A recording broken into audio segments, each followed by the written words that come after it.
بەناوی خوای بەخشندەی میرەبان سڵاوتان لەبێ بەڕێزان. ئەگەر پزیشکێک، ئەگەر مامۆستایەک، ئەگەر فەرمانبەرێک، ئەگەر مۆزەفێک، ئەگەر پێشمەرگەیەک، ئەگەر پۆلیسێک،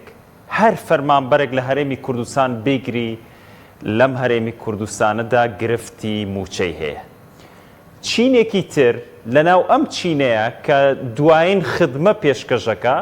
دوجار پێویستە حکوومەت خزمەتی ئەو چەند ساڵەی تەمەنی و ڕیشی تیاسپی کردووە، دوجار حکوومەت خزمەتی بکاتەوە. ئەوش چینی خانەنشینانن. لە هەرێمی کوردستان هەموو چینەکان لە هەرێمی کوردستاندا لەلایەن حکوومەتی هەرێمی کوردستانەوە بە جۆرێک لە جۆرەکان زوڵمی لێکرێت. بە جۆرێک لە جۆرەکان لە پای ئەو ئەرکەی کە بۆی دانراوە پاداشتەکەی ونە، بەوەی کە ئەوە لە سەر و 50 ڕۆژە هێشتا موچەی مانگی تەموزی وەرنەگرتووە. ئەوە مانگی ئابیش تەواو بێچینە مانگی نەوە هێشتا موچەی مانگی ئابیشی هەر دیار نییە. لەولاوە ئەم چینەی کە نە ئەتوانێت کارێک بکە و 40 ساڵ بەرەو ژوور تەمەنی بەخشیەوە بەم وڵاتە بە خزمەتکردنی ئەم حکوومەتە، بەڵام حکوومەت لە پای ئەو هەموو کارەی بۆ خاک و نیشتیمان و حکوومەتی خۆی کردووە لایەکی بەلا لا ناکاتەوە. ئەمڕۆ لەگەڵ میوانەکانم هەریەکە لە بەڕێزان عەزیز عەلیان دامیە جومەنی باڵای یەکێتی خاننشینانی کوردستان، هەروەها لە ستودیۆکانمان لە هەولێر ڕووپاک ئەحمەد پەرلەمانتاری خولی پێشووی پەرلەمانی کوردستان شەنوکەوی ئەم بابەتە کەین. کاک عەزیز سوپاس بۆ ئامادەبووتان. زۆر سوپاس. کاک عەزیزبان لە ڕاگەیەندراوەکەی ئەمڕۆی وەزارەتی داراییەوە دەست پێ بکەم. ڕاگەیەندراوێکی بڵاو کردەوە کە خاننشینان لە هەرێمی کوردستان لە ماوەی 2 هەفتەیە بێ بایۆمەتری دەرکەن. بایۆمەتری دەرنەکەن ئەوانەی دەریان نەکردو تەبەن، ئەوە موچەکانیان ڕاگیرێ. ئەم ڕاگەیەندراوە بە پەلەیە بۆچی؟ بە ناوی خۆی گەورە و میهرەبان، بەڕاستی ئەو ڕاگەیانە ئەوە زیاتر ئەوانە ئەگرێتەوە کە خانەنشین و بایۆمەتریان نەکردووە، زیاتر ئەوانەی خاریجە گرێتەوە و زۆر کەسیش هەیە لێرە بەڕاستی زۆر بە ناحەقی خانەنشیندووە، یعنی وای لێ هاتووە کە پێی عیبە بچێ بایۆمەتری بکە، ئێستا بایۆمەتری نەکردووە. یعنی بەڕاستی کۆمەڵی خەڵکیان خانەنشین کردووە بەداخەوە، ئەبوایە ئیلتیزامی چۆن فەرمانبەرێک، چۆن خانەنشینێک ئیلتیزامی، چۆن پێشمەرگەی ئیلتیزامی هەبووە کە بایۆمەتری بکە، ئەبوایە بەوانیشیان کردە بەداخۆ نەکرد. ینی کەسیوامان هەیە، زۆرمان هەیە لەو جۆرێک کە بەڕێزت باس کرد. ئەوانەی خاریج زۆر زۆرن. ئێستا ئەوانەی خاریج گرفتێکیشان بۆ دروست بووە، هەیانە هیچ شتێکی بۆ دەرنەچووە، ناتوانێت بێتەوە، ئەگەر هاتەوە ناتوانێت بڕاتەوە. ئەوەی چەکە لە گرفتەکان کە ناتوانێت موچەکەی لێرەوە بگرێ لە بەغاش بەڕاستی ئەبوایە پێشتر ئەوە چەند مانگە دەوری 7 مانگە بێ موچە لە بەغداوەیە، ئەبوایە ئەم 7 مانگە هەرێمی کوردستان بەڕاستی حکوومەتی هەرێمی کوردستان ئەو ئیشەی جێبەجێ بکردایە. بەڵام بەداخەوە ئێستا حکوومەتی بەغا وەزارەتی دارایی بێ بایۆمەتری پارە نایە بە یەک کەس، بە یەک موچەخۆری هەرێمی کوردستان. زۆر باشە. کاک عەزیز، ساڵی 2022 مانگی 11 بڕیاری هاوتاکردنی موچەی خانشینی دەرکرا. بۆچی تا ئێستا ئەو لەمپەرانە چین؟ بۆ تا ئێستا ئەم هاوتاکردنە بە ئێستا گەیشتووە هەر ناکرێت؟ گرفتەکە لەکوێیە؟ خۆی یاسای ژمارە 9 ساڵی 2014 ئەو یاسایە گشتگیرە، هەموو موچەخۆریەکە گرێتەوە، سەر و کۆمارەوەی گرێتەوە تا خوارەوە. بەڕاستی بەداخەوە لە هەرێمی کوردستانە کۆمەڵی خەڵک خانەنشین بوون، لە ئاستی پێویستان نین بۆ خانەنشین، هەم بایۆمەتریان، هەم موچەکانیان، هەم ساڵانی خزمەتیان، هەم موچەی بنەڕەتیان. هی ئەوە نییە بچێتە بە دەست لیژنەیەک لە وەزارەتی دارایی، لە چاودێری دارایی بەغدا بتوانێت لەو لیژنەیە دەربچێ بەداخەوە. بەڵام ئەوەی کە هەبێ ئیستا موچەی خانشینی شارستانی لەوێ دە کەسیان حازر کردووە بۆ ئەوەی لیژنەیەکیان پێکاناوە لە دەکەس کە سەرۆگۆزیران پێچیە ناوە، ئەویش بە بڕیاری محکەمەی فیدراڵی، سەرۆکی محکەمەی فیدراڵی پێکاتوە، چونکە ئەبێ ئەوە ساڵێک و 9 مانگە ئەم بڕیارە دەرچووە حکوومەتی هەرێم جێبەجێ نەکردووە نەچۆتە ژێبواری جێبەجێکردنەوە بەڵام ئەوەیە لە مانگی پێشووتر لە چوارشەمەینە حکوومەتی هەرێم بڕیار یا هاوتای موچەی خانەنشینی هەرێمی کوردستان بکە بە بەغدا بەو ژمارەیە بەڵام بەداخەوە تاکو ئیستا سەرەتایی دەرنەکەوتەوە بەڵام ئەوەی هەبێ ئێمە وەکو خانەنشینی شارستانی هیچ کێشەمانە ئەوەی کێشە هەبێ لەو پێشمەرگە داماوانەیە کە بەڕاستی چەند ساڵ لە ئێران بوون چەند ساڵ نەهاتنەوە ماڵ ژیانی خۆیان ئیستا خسویانتە سەر هێزی هەفتا ئەوەیە چەکە لە کێشەکان خۆی هێزی هەفتا تازە خراوەتە سەر وەزارەتی دارایی ئەوان چۆنین بێ یعنی کێشە ئەمە یەکێکە لە کێشەکان لە پێشمەرگا کێشە هەیە لە باڵەکانە کێشە هەیە ئیسا بۆ نمونە بەڕێوەبەری گشتی هەیە ئەسڵەن بەڕێوەبەری گشتی هەر نەبینەوە هەر مۆزەفیش نەبووە بە مدیر عام خانشین بوو هەیە ڕاوێژکارە هەر ڕاوێژکاری نەبینی و هەر لەوانەیە شادەشی نەبێ هەر بە ڕاوێژکار خانشین بووە ئەمە چۆن جێگە هەیە وەزیرە تەمەنی هی وەزیریەکەی نییە یعنی تەمەنەکەی بگرە هی وەزیری نییە خریجی کولێ نییە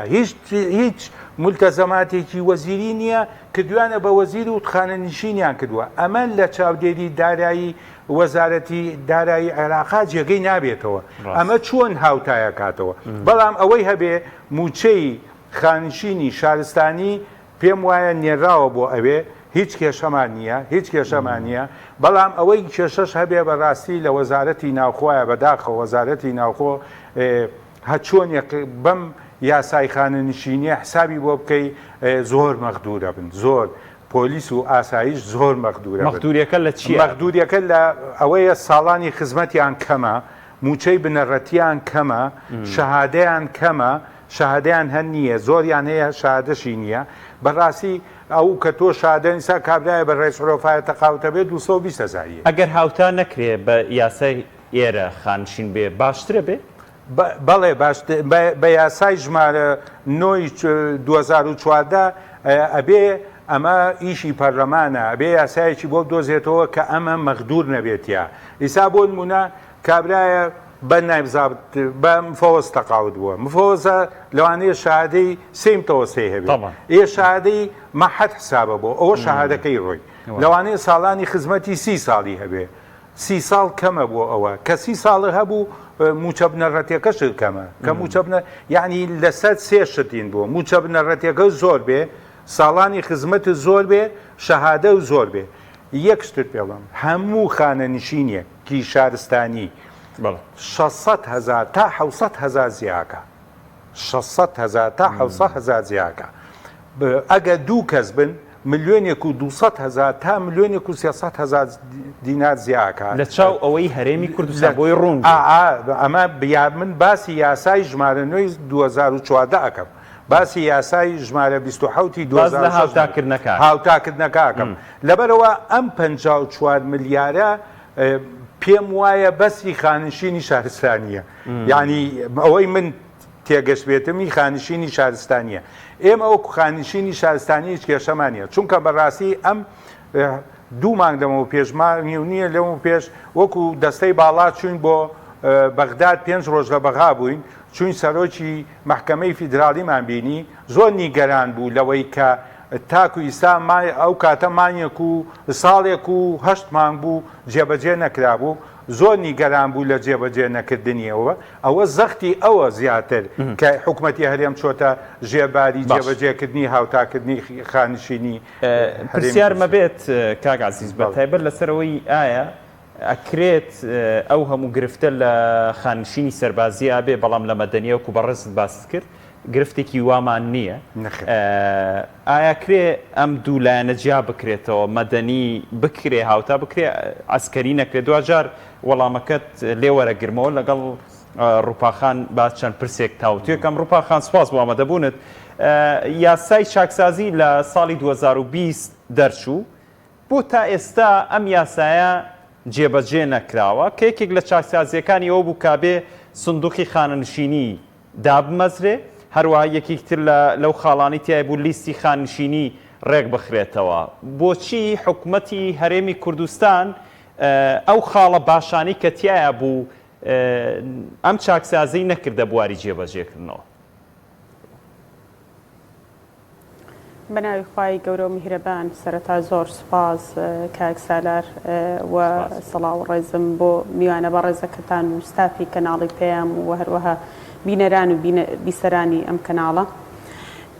بەڵێ یاسای چاکسازی لە ساڵی 2020 لە پەرلەمانی کوردستان دەرچوو یاسای ژمارە 2 ساڵی 2020 یاسای چاکسازی هەموو جار لە بەرنامەکان گوتومە ئەو یاسایی کە ئێمەی ئۆپۆزیسیۆن دەنگمان پێی نەدا لەبەر چەند هۆکارێک دەنگمان پێی نەدا. بەڵام ئەو خاڵە باشانەی کە تێیدا لە ناو یاساکەدا هەبوو و لە کارنامەی کابینەی نوێمی حکوومەتی هەرێمی کوردستانیش هەبوو بەرمەبنای کارنامەکەیان پرۆژەیان ناردە پەرلەمانی کوردستان بۆ ئەوەی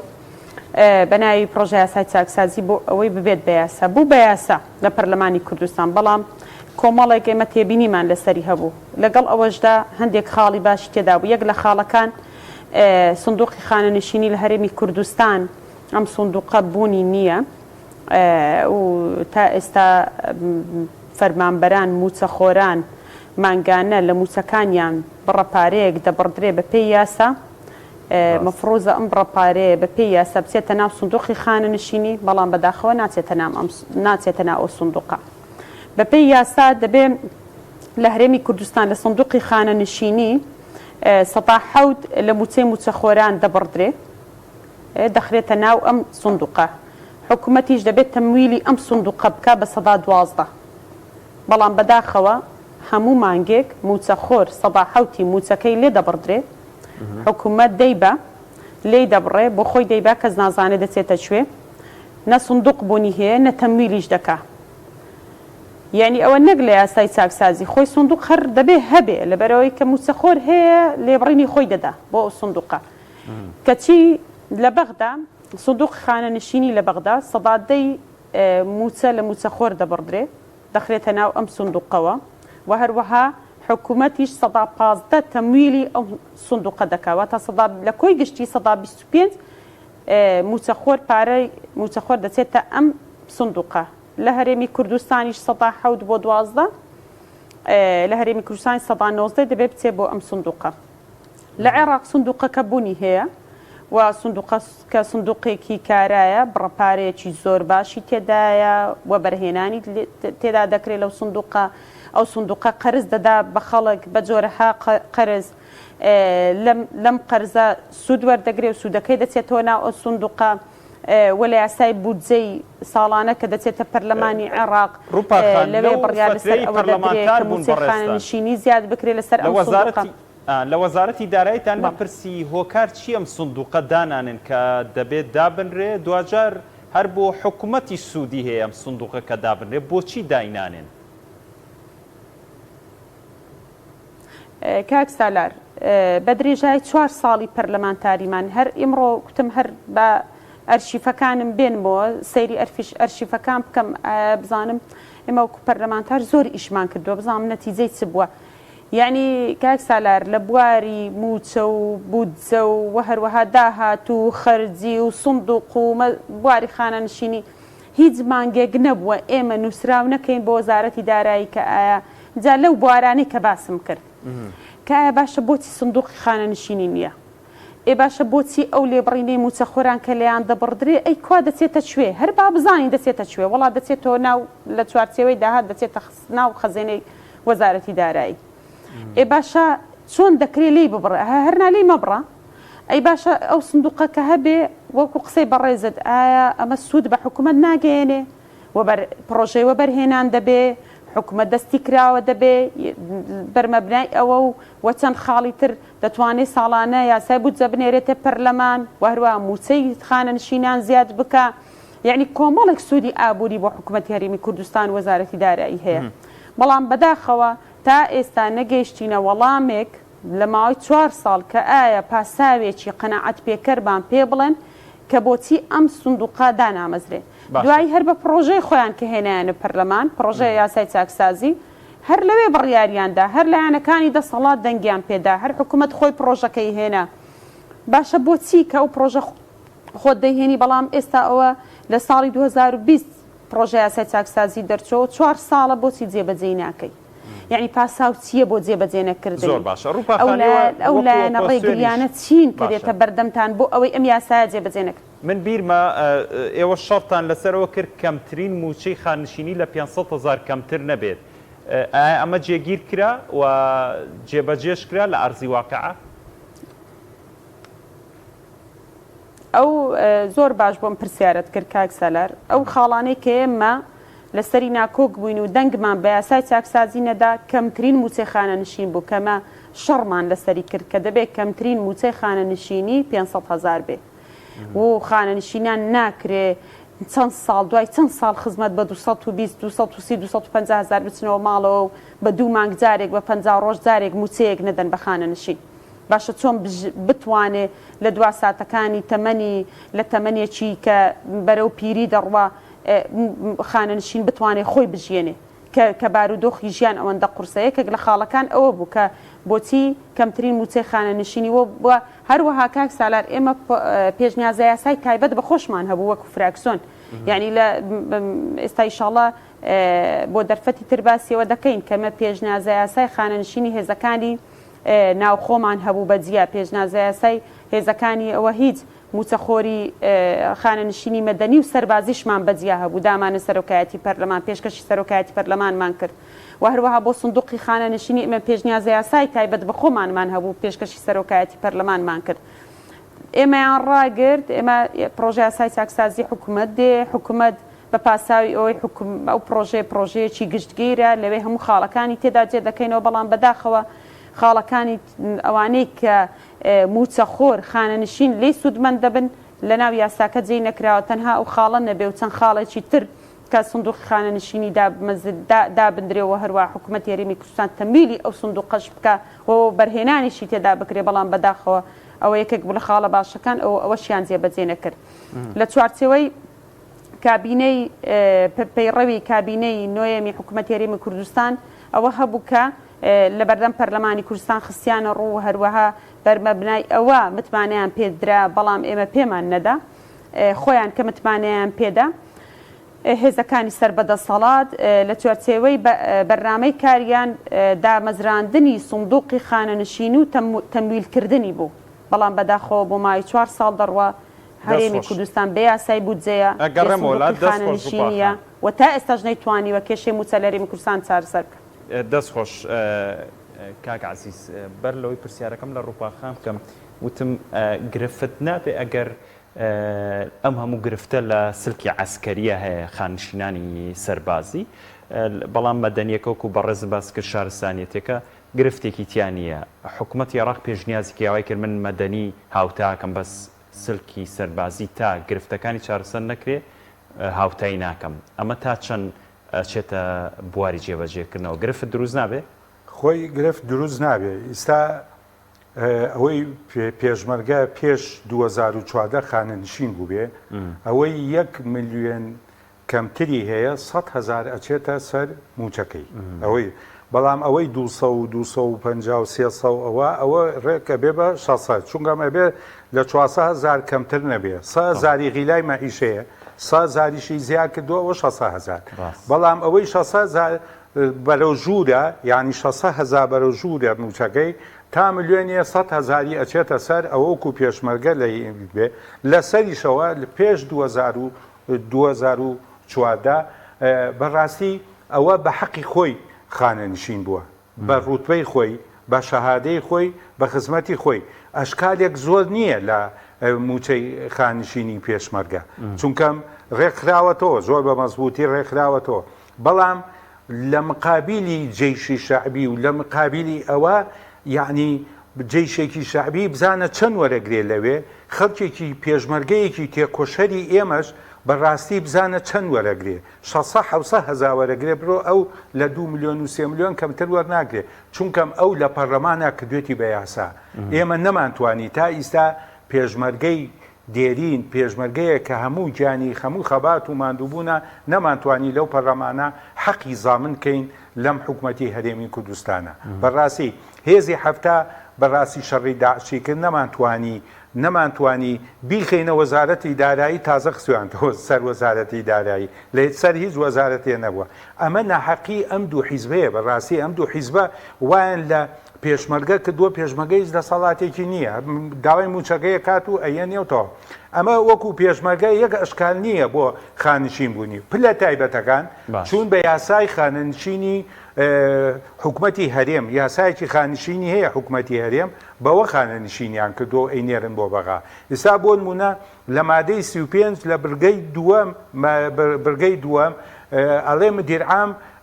بە لە ساهشتای موچەکەی خانەنشینەوێ بەڵام چ مدیرعامێک ئەبێ لە مۆزەفەیەوە دەستی پێکرد دەبێ شاهادەی کولەی هەبوو بێ بەلایەن کەمەوە چ سا خزمەتی هەبوو بێ بە لە سا 3,750,000 ئێستا بە یاسایی و نایاسایی کردوانە بە لە سا 6 چەند بەرەکەوێ ئیتر تەواو بە مخەسات و شتەکەشیەوە دەمان تەقاوتێکە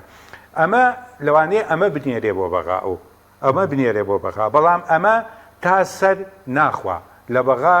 ناوی چواری ڕۆژی دامەزراننە پلەی وەزیفێکە تەرفیع و عەلاوەکە اینجا گە تەقاوت بووی تەقاوتێکە بەڵام ئەمە نییە لە زۆر مدیرعام و وەزیر و ئەوانەیە ئەم ئیلتیزاماتە نییە لەبەرەوە بەڕاستی حکومەتی هەرێم دوو هەنگاوی ناوە بۆ جێبەجێکردنی یاساکە یەکەم هەنگاوی ئەوە بوو لە ئەنجومەنی وەزیران بڕیارە هاوتای موچەی خانشین بکرێ و نادوێتی وانە ئەمە یەک دوو لەم فترێشە بڕیارە لە سادەی لەمانی حوتان لە موچەی فەرمانبەران ببڕێ ئیتم بە هەموو فەرمانبەرە لە پێشمەرگەوە تا هەمووی ئەم لە سادەیە بۆ ما ئیسا دەوایرەکان خەریکی ئەوازام تەواویشیان کردووە موزەینەکانیان نادنەوە قایمەکانیان نادەوە وتیان لە سادەکە بکەن بە لە ساحەوتەکە بکەن بە لە سادە ئێستا هەمیان نادویانەوە ئەبێ ئیتر دوایی ئەم قایمەیە بچێتەوە بۆ بەغاو بەڕاستی موچە بیرێ ئیتر کورە عیبە تاکو ئیستا ئەوە ساڵێک و ئەوە وا ساڵێک و 9 مانگە بڕیاری محکەمەی فیدرالی دەچووە خانشینە 220,000 وەربگرێ لە جیاتیەوە 620,000 وەربگرێ 220,000 یعنی گەورەترین غەدەریت نازان ڕوو بکەیتە چووە محکەمەی فیدرالی ئێمە پێمانوت وەکو دەستەی باڵات چوین لەم فترەیە چوون بۆ لای ئێمە پێمانوت وتمان چخوا بەداری هەیە 220,000 وەرەگرێ ئەوە بڕیارەکە بڕیاری محکەمەی فیدرالیە ئەبێ محکەمەی فیدرالی بڕیار بۆ جێبەجێکردنی ئەم بڕیارە اینجا بڕیاریە و زەختی لە حکومەتی هەرێم کرد کە هاوتای موچەی خانشینی کردو ئەوە یەکێتی خانەنشینانە بە زەخت دوانوێتی ئەوە جێبەجێ هەرچەند ڕووپاخان ئاماژەیەکی پێدا کە ئەو لە سەدا حوتەی لە موچی بنەڕەتی فەرمانبەرانە بڕدرێ دەبوو بە حساب بچێتە سندوقەوە بەڵام سندوقە تا ئێستا هەر بوونی نییە ینی پرسیارەکەمەوەیە تا ئێستا ئەم سندوقە بۆ بوونی نییە دووش دەوترێت ئێستا گرفتێکی گەورەی نێوان حکوومەتی هەرێمی کوردستان و بەغدا داوای پارەی ئەم سندوقاکە ئەم لێبڕینە ئەکات ئەمە تا چەند گرفت بۆ خانشینان دروست ناکە ئەزانی چۆنە ئەمە گرفت نییە چونکە ئەو ئێمە بڕیاری محکەمەی فیدرالیمانەیە کە هاوتای موچەی خانشینان بکرێ کەس ناتوانێت لەم بڕیارە لابات ئەی حکومەت دەتوانێت و پارێ بگەڕێنێتەوە بەیانمەتی خۆ ئەم جاران لە سا حەوت بوو بۆ لە سا 12 لە سا 19 ئەبووە بچوایە سندوقەوە من خۆ مدیری حسابات بووم بە کتابێکە نووسی ئەنووسی ئەخرێت چەکێکی بۆەکەیت و دایرەکە و چەنە تەوقیفاتی تەقاوتێ ئینێری بۆ بانک ئەڵێی بە ئامانەت هەڵێگری ئامانەت بە ئامانەت ئێستا چی پارەی تەوقیفاتی تەقاوتی هەیە لە بانقەکانە بە ئامانەت هەیە بەس بە ڕقەم بە سیویلە نەماوە سیویلەکەیان لا بدووە بەس ژمارەیە ئەم ژمارەیە حکوومەتی عێراقی ئەیەبێ چی بکە ئێمە وەکو یەکێتی خانشینان دەستەی باڵا چوین بۆ لای بەڕێوەبەرایەتی گشتی موەسسەسەی تەقاوتی ئامە وتی ئەگەر حکوومەتی هەرێم بچێتە ژێرباری ئەو تەوقیفاتی تەقاوتی ئەو فترەیە بەڕاستی ئێمە ئەتوانین هەمووتان بخێنە سەر موەسسەسەی تەقاوتی عامە یعنی سندوقی گشتی جا من مەقسەم چییە مەقسەمەوەی ئەم حاڵەتانەی کە هەیە یعنی ئەم سندوقە دوو حل هەیە بۆ حکوومەتی هەرێم یانەوە تا ئەو پارەیە کە ئیسا بە سیویلە نەماوە بە ڕقەم هەیە خۆی دەفعیکە یانەوە تایکەن بە قەرز بەسەریەوە ئەبێ ئەو دوو حاڵەتە زیاتر هیچیکە نییە ئەبێ حکوومەتی هەرێمیش ملزەم بێ. هیچی یەکێک لەو دوو اختیاراکە لەو دوو اختیارە من پێم وایە ئەیکەن بە قەرز بەسەریەوە چونکە پارە لە بەغداوەیە ئەوانیشین بێ کە تەوتین بکرێ تەوتین لە خانەنشینیەوە دەست پێەکە خانەنشینیان کە زەوابت پێکرد کە تعدیلیان کرد کە هاوتایان کرد ڕێکەیەن بە بانقەکان لەبەرەوە ئەمەی کە ئەی هەیە یعنی هیچ ڕەبتێکی بە سندوقی خانەنشینیەوە نییە ئەم هاوتایە سندوقی خانشی ئەم دوو حلەیە یانەوە تا حکوومەتی هەرێم پارەکە باتەوە کە بەڕەقەم هەیە و سیولەکەی خواردووە یانەتە بەڵام ئەم حکوومەتی هەرێمە دژی سندوقە نازانم بۆ ئەم حکوومەتی هەرێمە ئێمە شێرپەنجە سندوقە کاتەوە ئەیبات و فەرمانبەرە سندوقە کاتەوە ئەیبات و پارە لە بانقە ئەیبات و پارەی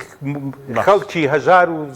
هین بڕۆ ئەو خەڵکە چەند پارەی لە بانقا هەیە ئەڵێ جاگەر حکوومەتێک وا بێ ینی ئەمە پێوتێ حکومڕانی کاک ئەمە دەسەڵاتە حکومڕانی نییە حکومڕانیە نییە حکوومەت ئێمە لە بەغا پیان وتیان ئێمە موچەکەتان بۆکەین بە موئەسەسە ئەو موچەی ئێوە موئەسەسە نییە یعنی ئەو موچەی ئێمە موئەسەسە نییە کاکە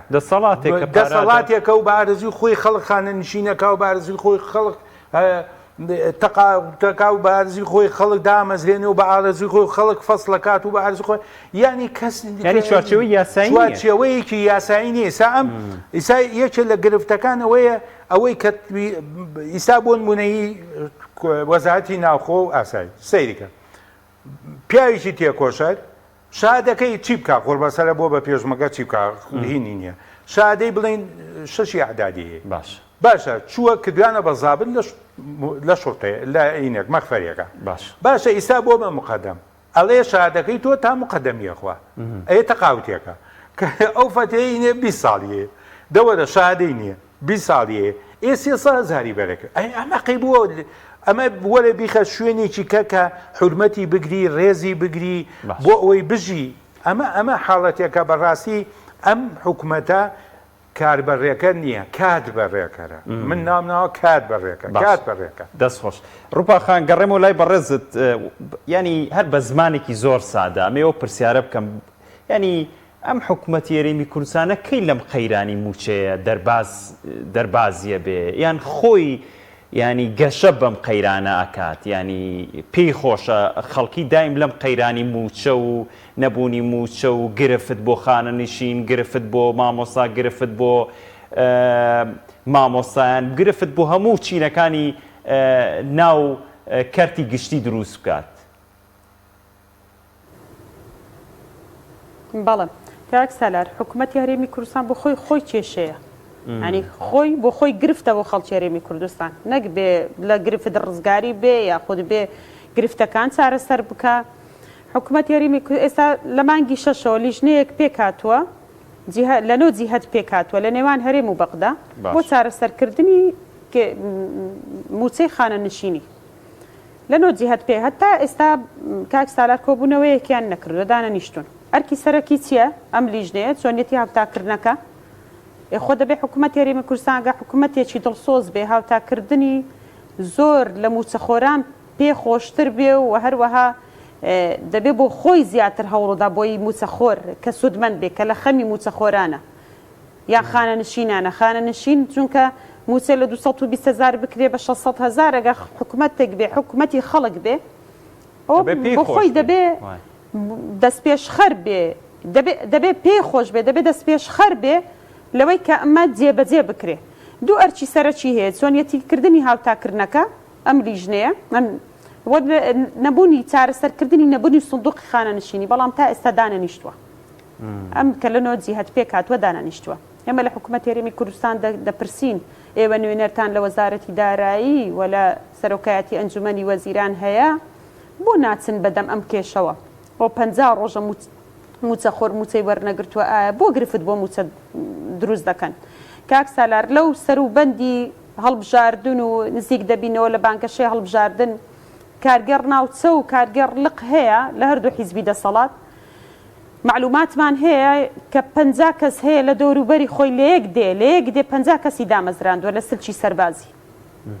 ئەمە ئەو دامەزراندنە لەکوێ هات ئەو پارەیە لەکوێ هات ئەو بڕە یعنی زۆر سەیرە ینی دەرچووی دانەمەزرا و ساڵانە ئەو هەموو دەرچووی دانەمەزراوە ئەو هەموو قوتابی زانکۆ پەیمانگاکان تەخەڕوز دەکەن دەردەچن دانامەزرێن وانە بێژان 4 ساڵی پەرلەمان ئێمە کارمان لەسەری کرد و هەروە لە شەقام لەگەڵیان بووین لە پەرلەمان لەگەڵیان بووین کە هیچ گولفێکی وانە دەکەوتە سەر حکوومەت کە پێویستی وەزارەتی پەروەردە ئەو بوو کە وانە بێش هەبێ ئاخر بووە مامۆستا بەوانە بێژ وانە بڵێتەوە ئێکەمادام قوتابخانەکان پێویستی وەزارەتی پەروەردە پێویستی پێ بۆچی ڕێکدای نامەزرێنی بۆ نایکەی بەگرێ بەست 4 ساڵ ئێمە ئیشمان لەسەری کردنیان کرد کەوەندە ئاسان بوو بۆ دوێنێ بەواژوێکی سەرۆکی حکوومەت کردی ئەگە مەسەلە بانگەشەی هەڵبژاردن نەبێ کە دەڵێن حکوومەت خۆی گرفتە بەڵێ حکوومەت خۆی گرفتە بۆ 4 ساڵ وانە بێژ دێنیە سەر شەقام بۆ 4 ساڵ ئازاری دەدەی بۆ 4 ساڵ موچەی پێنادەی بۆ داواکاریەکی بچووکی وانە بێژان مامۆستایان فەرمانبەران موچەخۆران خانەنشینان بۆچی جێبەجێ ناکەی کەوەندە ئاسانە بە یەک واژوو دەکرێت باشە ڕووپاخان حکوومەتی خەڵک چەند ڕۆژەیە حکومڕانیەکی ڕەشید ناکات باش ڕوونە لەم چەند ڕۆژەیە وتەبێژی حکوومەت دەڵێ ئەمەی حکوومەتی عێراقی بەرامبەر بە ئێمەیەکە پەڵپێکی سیاسیە بە ئێمەکە ئەگەر ئێمە هەموو داواکاریەکی حکوومەتی عێراقیمان جێبەجێ کردووە ینی ئەم قسانی وتەبێژی حکوومەت و ئەو تێبینیانەی وەزارەتی دارایی عێراقە ئەیداتەوە بە وەزارەتی دارایی حکوومەتی هەرێمی کوردستان کە دەڵێن ناوی دووبارەی زۆر هەیە بایۆمەتری نەکراوە ئەمانە ئایا ئەمانە پەڵپن یاخود ئەمانە قسەی ڕەوان بەڵێ وەڵامی وتەبێژی حکوومەت دەدەمەوە دەڵێن باشە ینی بۆ سزای سیاسیە کە حکوومەتی بەغدادێ سزای سیاسی حکوومەتی هەرێم دەدا لیستی خانەنشینی ئەم مانگەی حکوومەتی هەرێم کە بۆ بەغدای ناردووە بە هاوتاکردنەوە 54 میلیارد دینار زیادی کردووە جیاوازی لیستی موچەی زۆربەی فەرمانگە و هەروەها وەزارەتەکان جیاوازی لیستی موچە هەیە وەزارەتی دارایی ڕوونکردنەوەیەکی دابوو کە ئەمە نەخێر ئەسڵەن موچەخۆر لە لیستی موچە لەو مانگەدا کەمی کردووە بەڵام بە گوێرەوە زانیاریانی هەمانەوە پەرلەمانتارانی کورد لە بەغدا دەڵێن مانگانە کە لیستی موچە دەنێردرێ لیستی موچە زیاد دەکە و ئێمەش لەناو خەڵکین و خەڵک دەبینین کە خەڵک ئێستا بەلێ شاو لە سلکی سەربازی خەڵکدا دەمەزرێ بەلێ شاو خەڵک تەعین دەکرێ یعنی ئمە بۆ سزایە بۆ سزای سیاسیە دەبڕۆ ڕون و ڕاشکا و حکوومەتی هەرێم بە حکوومەتی بەغدا بڵێ من بندیوارم زۆرە من خەڵکی وەهمیم زۆرە من بێ ئەوەلیات ناو دەنێرم بێەوەی ئەوەلیاتی هەبێ من خەڵکم خانەنشین کردووە بە پلەی عەقید عەمید لیوا بێ ئەوەی ئەو پلێ ڕۆژێک لە ڕۆژانە لەو پلەدا هەبوو بێ و هەروە بە مدیر عام بە وەزیر بێ ئەوەی لەو پلەدا هەبوو بێ بڕۆ بەڕون و ڕاشکایی پێ بڵێ کاک سالار ئێمە لە یاسای چاکسازی کە یاساکەمان دەردەکرد لە لیژنەکان بۆ نووسینی ڕاپۆرت دەماینەوە کە وەزیرەکان وەزیرە تایبەتمەنددارەکان دەهاتن ئێمە لەبەر چی یعنی زۆر ناکۆک بووین کە نابێ ینی و لەگەڵ ئەوە نەبووی نابێ ئەو یاسایە دەربکرێ لەبەر ئەوە کە کێشەی بندیوارەکان لەو یاسایە چارەسەر نەکرا لە چەندین بەرنامەی تر باسم کردووە من بە حکمی ئەوەی لە لیژنەی یاسایی بووم ئاگاداری وردەکاریەکان بووین کەەوە چۆن یعنی دەقەکان چۆن داڕێژراون ئەم یاسایە کێشەی بندیوارەکانی چارەسەر نەدەکرد لە پرسیاری ئێمە پرسیارمان کرد کە بۆچی ناتانەوێت کێشەی بندیوار چارەسەر بکەن خۆگەر بندیوار چارەسەر بێ کێشەی موچەخۆرانیش بەشێکی زۆری چارەسەر دەبێت لە وەڵامدا بەڕاستی وەڵامی فەرمی ناڵێم ینی ئەو قسە کە ئێمە لە بینی خۆمان دەمان کرد هەردوو حیزب ئەویان نەشاردەوە کە ئێمە بندیوارمان هەیە و ئەو کادیرە حیزبیانەی کە ئێمە موچەی پێدەدەین داوام ناکەن تەنها لە بارەگەکانی خۆیان داوام دەکەن باز لەوە دەکرا لایەن هەیە 16,000 بندیواری هەیە لایەن هەیە 11,000 بندیواری هەیە ڕوونە باس لەوە کرد کە پێشنیازە یاسایی باشتان پێشکەش کردبوو لەبارەی بەتایبەت بۆ سلکی عسکەری وەزارەتی ناوخۆ ئەگەر بە کورتی پێم بڵێ سوودی چی بۆ پێشنیازە یاسانەیە ئەگەر بکرایەتە ناو یاسای چاکسازیەوە لە ناو یاساکەیە جێبەجێ بکرایە بەڵام لێتان وەرنەگیرە کاک سالار موچەخۆری سەربازی مەدەنینە سەربازی کە خانەنشین دەبێت بە بەڕەپارەیەکی زۆر کەم خانەنشین دەبێت وەکو موچەخۆری مەدەنی نییە یاسایەکیش نەبوو پارێزگاری لە خانەنشینبوونی ئەو بەڕێزانە بکە کە زۆربیان خۆی هەر هەمووی ینی بەشێکی کەم نەبێت کە دەنا سەر بە دوو حیزبی دەسەڵاتن ئێمە پێشنیازە یاسای تایبەت بە خۆیانمان پێشکەش کرد پێشکەشی دەسێ سەرۆکایەتی کە خانەنشین بن بە موچەیەکی شایستە بە خۆیان چونکە هەر پێشمەرگەیەک یان ئەندامێک لە هێزەکانی ناوخۆ یان ئاسایش دەی دوێنی خەمی ئەوەیەتی کە تەمەنی ڕۆیشت بەرەو تەمەنی خانەنشینی چۆن بتوانێت خانەنشین بێت لەبەرەوەی موچەکەی زۆر کەمە موچە 200,000 220,000 بەڵام بەداخەوە کە هێزەکان هێزی خۆیانن دوو حیزبی دەسەڵات ڕێگر بوون لە بەردەم ئەوەی ئەو یاسایە لە پەرلەمانی کوردستان دەرچێت جارێک ئەندامێکی هێزەکانی ئاسایش پەیوەندی پێوەکردم کاک سالارکتی باشە بۆ ئیشێکمان بۆ ناکەن بەرگری لە مافەکانمان ناکەن بۆی خانەنشین بن یاسایەک تایبەت بە خۆمان هەبێ پێم گوتم باشە ئێوە ئاسایشن و ئەندامی خۆیانن خزمەت بۆوان دەکەن بۆ ئەوان بەرگریتان لێ ناکەن لە وەڵامدا کوتی کەسیان وەڵاممان نادەنەوە ینی بۆ هەر خزمەتی ئەندام و کەوادری خۆت بکە ینی دوو حیزبی دەسەڵات ئەی چی دەکەن یعنی ئەی بەرنامەیان چێ پلانیان چی ئەگەر زوڵ مستەم نەبێ بەرامبەر بە خەڵکی هەرێمی کوردستان دەستخۆش کاک عەزیز تا چەند ئەوە ڕاستە کە ناوی هەندێک لە پێشمەرگە لە ناو وەزارەتی بەرگریشە ینی وەزارەتی بەرگری عێراقیشە هەیە ینی ئەوەکو ناوی دووبارە هەم لە وەزارەتی پێشمەرگە هەم لە وەزارەتی بەرگری عێراقیشە تۆمان کرا ئەمانە گرفت دروست ناکەن زین چۆنە ئێمە وەکو یەکێتی خانەنشینان دیفاع لە خانەنشینی یاساییەکەی ئەوەی یاسایی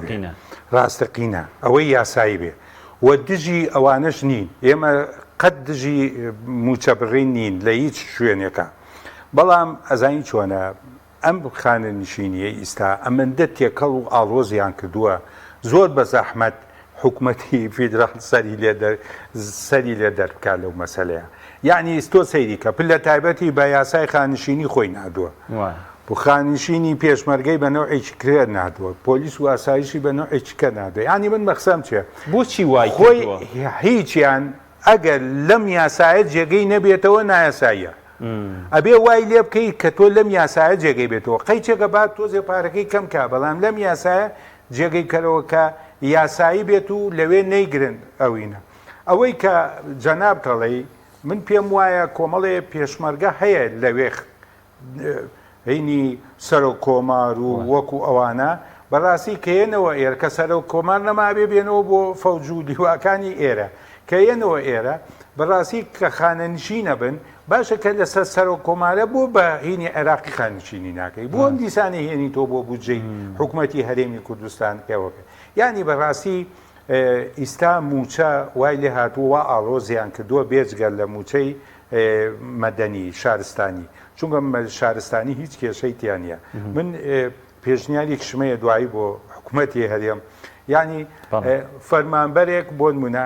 ئەو پێشنیاراکەم فەرمانبەرێک دوو تەرفیعی فەوتاوە باش ئیمڕۆ خانەنشینە بێ باشە پارەی مێرێ بەس تەرفیعەکەی پێ بکە بە موچە بنەڕەتەکەی تۆزێ زۆر بێ زۆر بێ کە موچە بنەڕەتەکەی زۆر بوو ساڵانی خزمەتەکەشی زۆرە بێ یعنی شتێ پێشەکەوێ کاکە تۆ بۆ ئەم غەدرەی لێ ئەەکەی بۆ بە بێتەرفیع خانەنشینیەکەی حەقا هیچ مۆزەفی ئەوە قبول نەکا کاکە یعنی بەڕاستی یەکێ لە مشکیلەکانی ئێمەش هەموو ناحەقیەکانمان قبوڵە زۆر سەیرە یعنی بە تایبەتی خەت سلێمانی قەدوانە بووە زۆرم پێ سەیرە خەتی سلێمانی زۆر جەرائەت بوو زۆری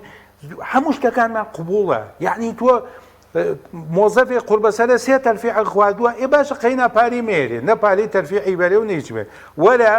تەرفیعەکانی پێ بکە و بینێرە بۆ خانەنشینی ئێ تەرفیعەکانی پێ بکەی موچە بنەڕەتەکەی زۆرەکە کاکە بەلایکەمە 150,000 زیاکە 200,000 ئەمە زۆرێکترە لە زوڵم ئەمە یەکێکە لە زۆر زوڵمە گەورەکان اینجا بە یاسا کۆنەکە خانیشینیەکە ئێ تۆ ناڵێ هاوتام کردوتەوە ئەی بۆیە بە یاسای ژمارە 27 ساڵی 2006 خانەنشینیەکەی بۆ بە یاسای ژمارە 9 2004 خانەنشینینە وڵا هەر بە زمانێکی سادە کاسی باشە ئەم حکوومەتە حکوومەتێکی کوردی خۆماڵی خۆمانە باشە بۆ هەر ئەو لایەنانە ئەگرێ هەر ئەو جانبانە ئەگرێت کە ینی غەدری بۆ فەرمانبەری خۆی هەیە بۆ لە ینی فەرمانبەری خۆیەکە خۆی کە لە پلەیەکەم سەرکەوت بەڕاستی فەرمانبەریش بە کورتی سواز دەکەم. بەڕاستی یەکێ لە مشکلەکان ڕێزم بۆ هەموو فەرمانبەرانەیە هەجاران ئێمە بجاران خەڵک بەعام لە حیزبەکە و ئەیڕوانی قوتی مناڵەکەی بەسە فەرمانبەران خانە نشینان ئێمە وەکو یەکێتی خانە نشینان پێنجا چوون بۆ بەغا بەم تەمەنەوە بۆ قوتی ئێوە ئەگەر ئێمە نەبووینایە بەو خوایە بە موچەکەمە ئەینات بۆ بەغا بە هاوتایی نێنات ئەمە یەک دوو بەڕاستی خانە نشینان یعنی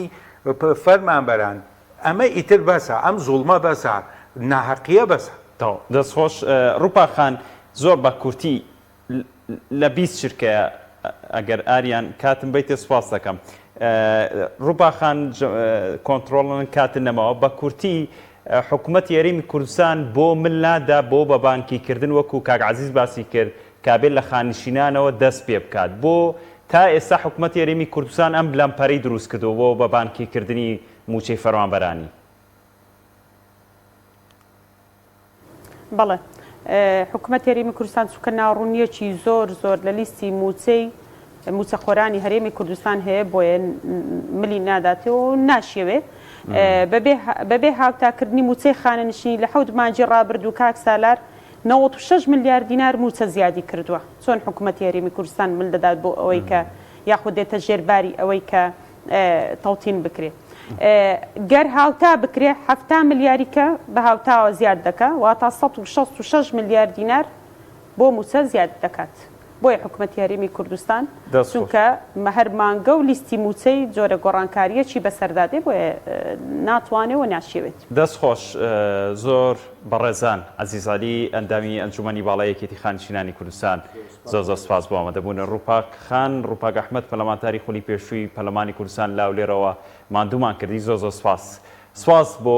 بینەری ئێوەش بەخوای گەورەتان ئەسپێرم خواتان لەگەڵ.